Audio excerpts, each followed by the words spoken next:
Olá, bem-vindas, bem-vindos. Imagem dos Povos 2021.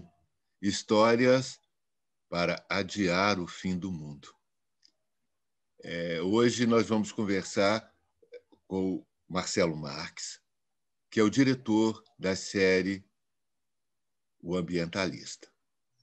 Marcelo, bem-vindo ao Imagem dos Povos. É uma satisfação enorme para nós recebê-lo aqui. Tudo bem, Adir. Eu que agradeço o convite de vocês. Antes de falar, eu vou lembrar de uma coisa que para nós é muito importante. O Imagem dos Povos ele surgiu como a ideia nossa, minha e da Tâmara, quando a gente criou o Imagem dos Povos, era contribuir efetivamente com o desenvolvimento da produção audiovisual em Minas. E isso era em 2005, né, quando o cenário era um cenário que apontava para muitas possibilidades e a gente realizava pouco ainda, quantitativamente, naquele momento. E quando vocês, nessa trajetória, muitos projetos foram formatados, sejam nas oficinas do Imagem dos Povos, sejam nos encontros, as coproduções internacionais, nacionais.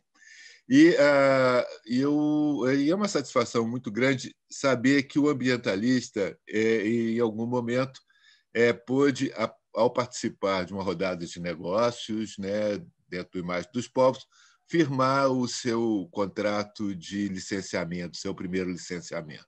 Aí a gente acaba se sentindo assim, padrinho da história e ficamos extremamente recompensados pela qualidade e pela beleza e pela oportunidade, no sentido, vamos dizer, político mesmo, da série que vocês fizeram. E eu, depois de falar isso, eu queria voltar um pouco e perguntar assim, Marcelo, você, o que te levou ao cinema? Como é que você se aproxima do cinema, da televisão? E como é que você se aproxima de temas como esse que você aborda no Ambientalista? Bom, primeiramente, assim, só voltando um pouco, o Imagem dos Povos ele foi fundamental na concretização do Ambientalista, dessa série. Então, assim, acho que eu já tive a oportunidade de falar outras vezes, mas assim, vou sempre reforçar que se não fosse Imagem dos Povos, a gente não teria conseguido colocar esse projeto para frente. Então, vocês cumpriram o papel de vocês, que, né, esse objetivo de fomentar, e a gente é um beneficiado desse projeto de vocês. O cinema, para mim, é uma coisa assim, acho que ele está ligado à minha história, né, acho que desde a infância mesmo.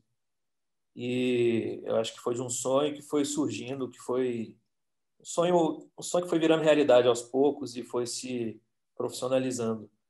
Então, assim, eu costumo dizer que em Belo Horizonte, enquanto a publicidade, né, existia o cinema independente e a publicidade, e enquanto a publicidade era feita em película, a gente pegava o resto de ponta da publicidade, das latas de 16 milímetros, para fazer filme. Então, eu venho muito disso, dessa construção de narrativa né, do cinema independente, feito na raça mesmo, feito quase como um ideal mesmo, de um propósito de vida mesmo, de contar histórias, de ter essa narrativa. E essa questão dos temas, assim, sempre me atraiu projetos mais ambiciosos, assim, sempre me atraiu. O que me atrai hoje, assim, o que me movimenta hoje ainda, enquanto produtor, é a questão da originalidade, assim, de buscar sempre um conteúdo original. e eu me espelho muito na audiência. Assim, eu sempre tento trazer um olhar do público, assim, o que eu gostaria de ver. E eu, no caso do ambientalista, era uma temática que não era uma temática tão explorada da forma como a gente explorou, que é levar para um lado mais investigativo. Então, foi uma temática que eu, com olhar de audiência, isso me trouxe a ideia de trazer assim, o que eu gostaria de ver dentro dessa temática. Então, muito dessa construção da série foi baseado nisso, assim, de trazer um conteúdo original e, ao mesmo tempo, com um olhar de audiência. Uma coisa que eu percebo, e você falando, acho que concretiza, essa uma certa inovação na abordagem que você faz, e acho que é uma transição mesmo que o documentário está passando, né? Que é trazer um pouco mais da narrativa do cinema, não exatamente do cinema de ficção, mas talvez essa coisa que você falou do chamado cinema independente, né? Do cinema autoral. Então, o documentário ir além do registro, além da denúncia, e ter essa coisa mais criativa, inclusive com uma fotografia belíssima que você produziu no Ambientalista. Agora, é contraditório, né? Porque vocês trabalharam com temas muito duros e aí extrair beleza disso é um desafio, né? É um desafio e, assim, eu acho que tem a questão, acho que a beleza ela está no olhar, né? De tentar trazer e mostrar aquilo. Talvez na plasticidade das coisas, né? Não do conteúdo em si. Mas, mas eu tenho um olhar também, porque, né, a gente produz publicidade também, então tem muito dessa questão do olhar. Eu me distanciei um pouco dessa relação com a beleza nesse sentido, porque a gente realmente, assim, as situações elas não eram armadas, né? Então, assim, a gente ligava a câmera e ia. Então, não tinha aquela preparação, muitas vezes não tinha preparação do ambiente, né? Então, muitas vezes a gente não encontrava a gente encontrava a situação e se adaptava àquela situação naquele momento ali, tentando trazer o mais real possível. Assim, foi uma série que foi feita 99% com câmera na mão, né? Então, assim, a gente não colocava tripé nem ficava montando luz para poder produzir essa série. E você cita uma questão da ficção e assim, isso é uma questão do desenvolvimento mesmo. Quando eu fui criar essa série, a gente criou ela em cima de um arco ficcional.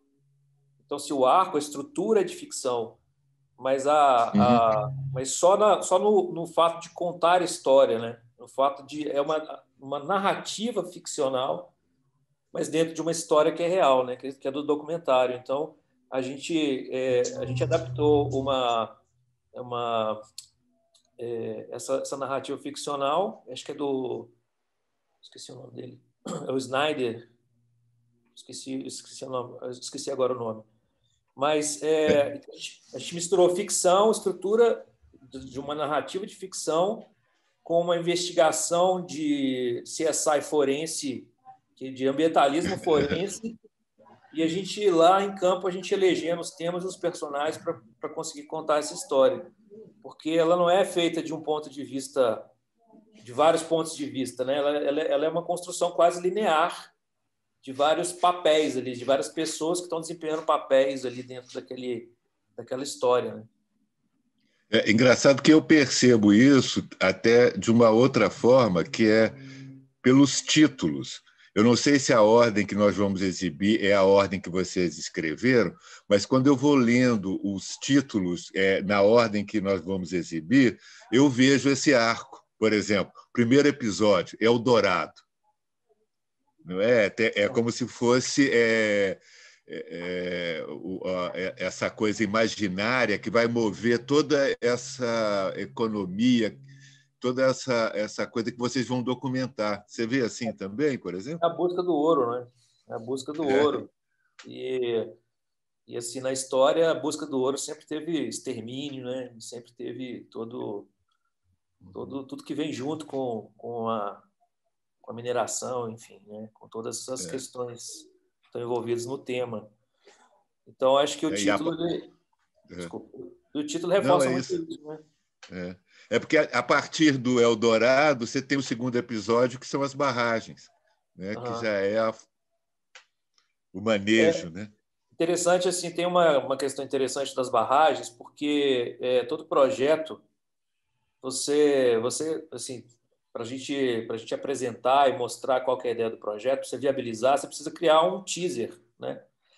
E a gente criou um teaser e que precisava ser, assim, que tivesse proximidade, né, com a produtora. E como a gente está em Minas, e aqui a gente tem mais de 700 barragens, então a gente elegeu esse tema. E naquela época, a gente estava no início do processo, eu nem tinha ideia, acho que ninguém tinha ideia do poder de destruição de uma barragem quando se rompe, né?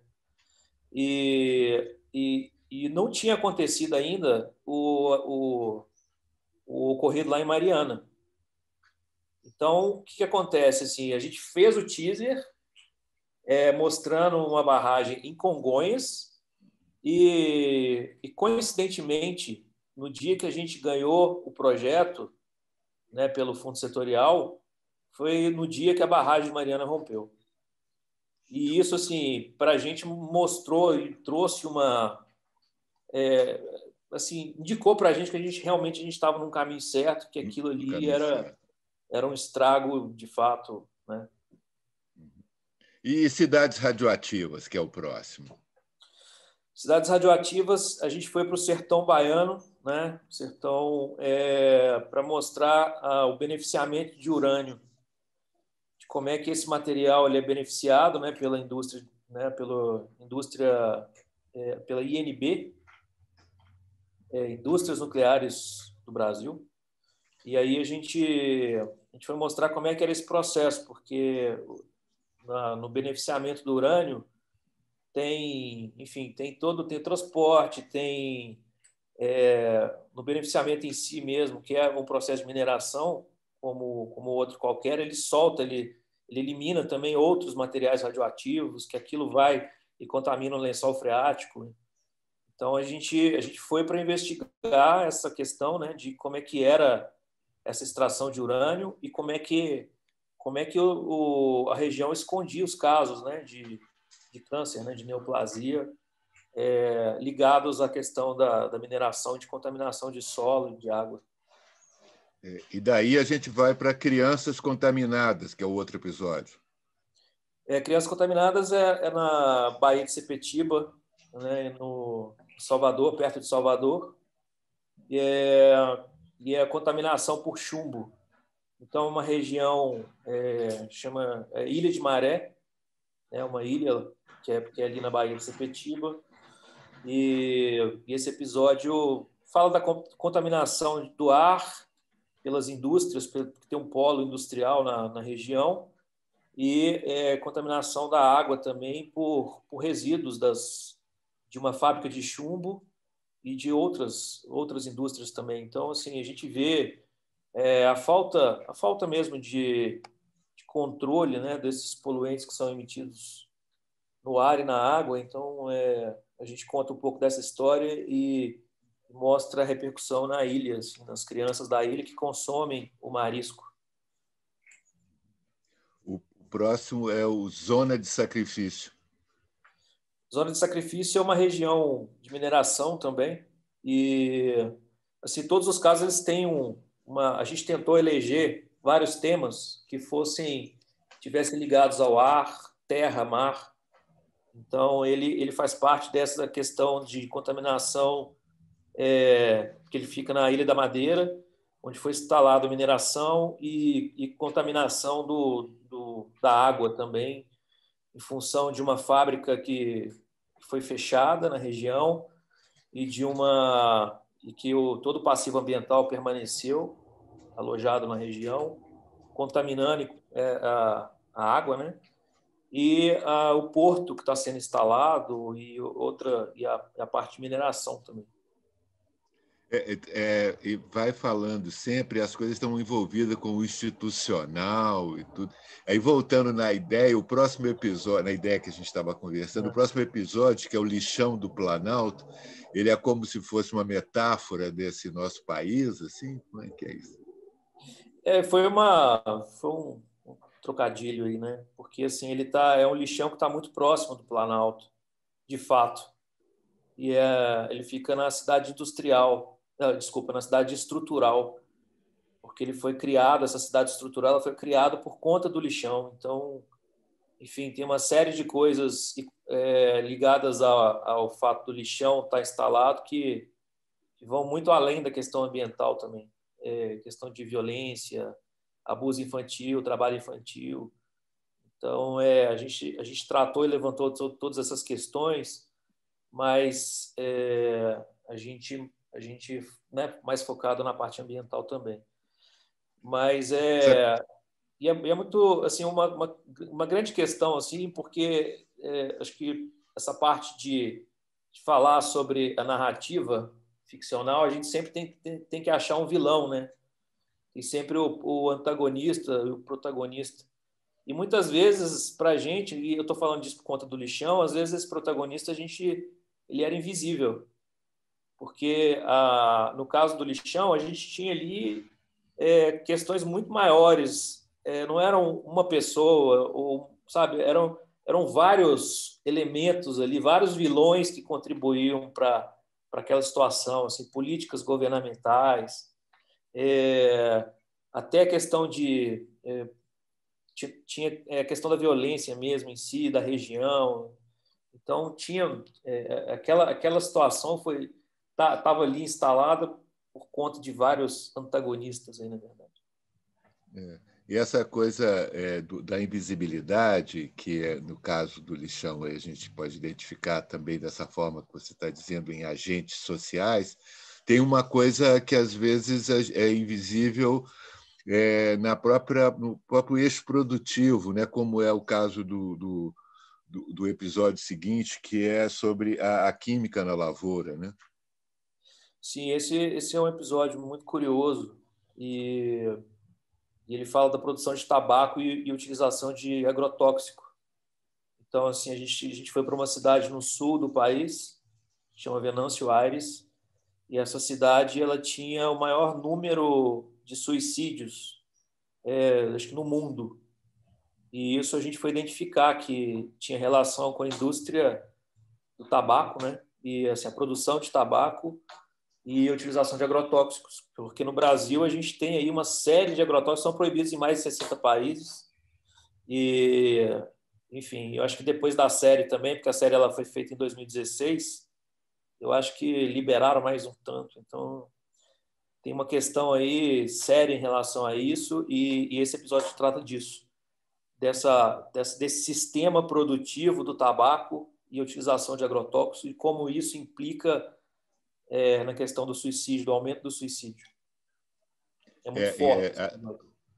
É interessante, né? Porque tem essa ação química no organismo de muitos lugares, e no caso específico de Venâncio, que é essa coisa que leva as pessoas a se auto-eliminarem.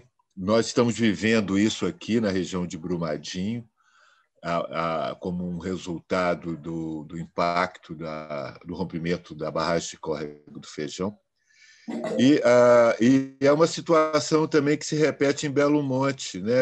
Pela ausência, pela impossibilidade do exercício das profissões antigas. E o próximo episódio é por trás de Belo Monte. Assim, a gente, assim, é uma grande obra, né? A gente ir lá, a gente foi ver o que estava envolvido atrás dessa grande obra e o curioso desse episódio é que essa construção também impactou toda a população ribeirinha e aí o pescador ele é obrigado a caçar tartaruga e virar um criminoso ambiental, né? E assim, as grandes indústrias elas não são punidas ou elas não pagam as dívidas, né, as multas, mas esse pequeno que não tem culpa ali, que está ali naquela região, não tem de onde tirar o sustento dele da família, Então, ele é obrigado a cometer um crime ambiental para poder sobreviver. E nisso corre o risco, né? Ele pode ser taxado como um criminoso mesmo, e ele está cometendo um crime de fato, mas por uma questão muito maior do que, né, dele ali. Então, a gente foi investigar isso e foi investigar tudo que estava por trás ali, né? Todos os impactos ambientais causados pela construção, e ela tem um viés político, ela tem uma questão política forte também, porque é um consórcio de empresas, e aí o governo também faz parte, né, desse consórcio. Então, assim, o órgão que fiscaliza o governo, o órgão que, né, é o que fiscaliza, é o que cobra, é o que faz tudo, está ali dentro do consórcio. Então, ele vai se autofiscalizar? Não vai. Então, Então, essas águas de Belo Monte, concluindo então o arco dramático, você chega em 2 episódios da Amazônia. sim, a Amazônia, a gente definiu 2 temas, que era a invasão de terras indígenas, né? Que é uma questão, demarcação de terras indígenas, na verdade, que é uma questão que por anos vem sendo falada, né? E a gente foi lá para mostrar isso. É uma tribo indígena que lutava na justiça por 40 anos, ali contra os fazendeiros que iam apropriando de terra indígena para aumentar suas propriedades e para pecuária. E não tinha como falar de Amazônia sem falar também da questão do desmatamento, né? Então a gente foi mostrar isso, assim, fomos mostrar que é possível também. Porque, assim, só mostrar, a gente tinha uma intenção também de mostrar um outro lado, assim. Quando a gente achava um plano, né, ou alguém que tinha um modelo mais sustentável, era interessante, a gente ia mostrar aquilo também, sabe? Porque só mostrar e denunciar não era o propósito da questão. Era realmente, assim, uma preocupação com o meio ambiente, o que seria possível fazer também, né, para poder mitigar ou até reverter um quadro, né? Enfim, acho que... Bom, pensando assim, pensando nisso, a gente fez uma viagem, vamos dizer assim, como se fosse um arco dramático, né? E cada coisa tem sua conexão com o próximo, cada episódio com um com o outro. Mas tem algum episódio que para você se bateu mais, é mais importante, você como realizador, você ficou mais feliz com ele? Assim, eu não, na verdade, eu fiquei, foi felicidade, acho que foi o sentimento que acho que como produtor, assim, acho que eu fiquei anestesiado. Eu posso dizer que eu fiquei anestesiado com tanta coisa que a gente foi vendo, assim. Eu agradecia chegar em casa depois e ter a oportunidade de sair e eu via que aquelas pessoas não tinham essa mesma condição. Agora, E um tema específico, eu acho que talvez o primeiro episódio, assim, o episódio do urânio, da exploração de urânio, eu acho que é um episódio que talvez pelo fato dele ser o primeiro e ele foi o episódio piloto, então toda a construção da série foi baseado nesse primeiro tema, então eu acho que eu tenho uma ligação forte com ele, assim, porque a série é isso também, né? Você precisa achar um formato e a partir daquele formato você também construir a mesma identidade para todos os outros. E acho que eu gastei muito tempo nele também para que ele ganhasse o formato que fosse replicado nos outros, né? Em termos de estrutura dramática. agora a segunda, terceira temporada, qual que é o projeto futuro para o ambientalista? Bom, eu não tenho, nesse momento, eu não tenho essa intenção de fazer, e isso está ligado muito também ao momento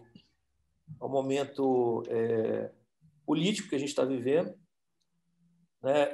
Eu acho que naquele momento que a gente já tinha um incentivo para falar sobre um tema desse, a gente ficou com muito receio em produzir, mas a gente produziu.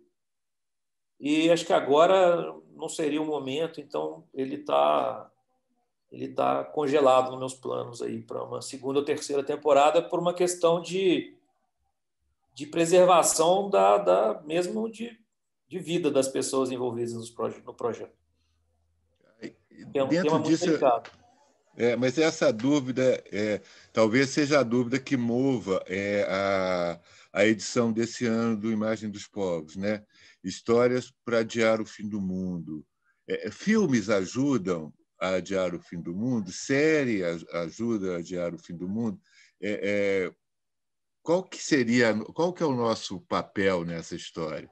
Ou isso é só uma retórica de palavras? Não, eu acho que por trás de todo o projeto, né, assim, eu falei um pouco da questão criativa do projeto, mas eu acho que o que resume o projeto no final é a contribuição social mesmo. Então, acho que quando a gente dá luz a um tema que está ali parado ou esquecido, isso pode se transformar em outra coisa, sabe? Eu acredito na transformação. E, inclusive, eu acho que até o próprio o lixão do Planalto, eu acho que ele teve uma repercussão depois da série, assim.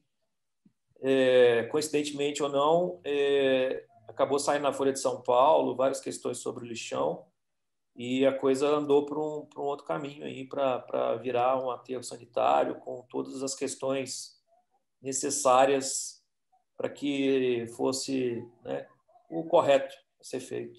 Uhum.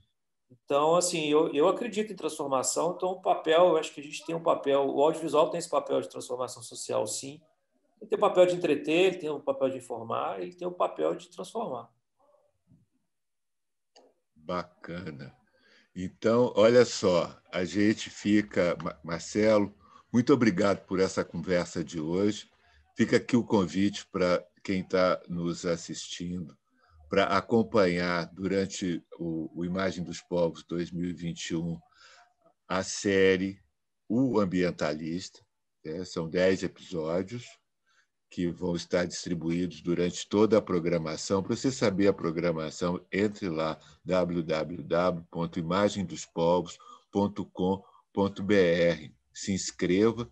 Todos os filmes estão sendo exibidos pelo canal do YouTube da Mostra. A gente espera vocês.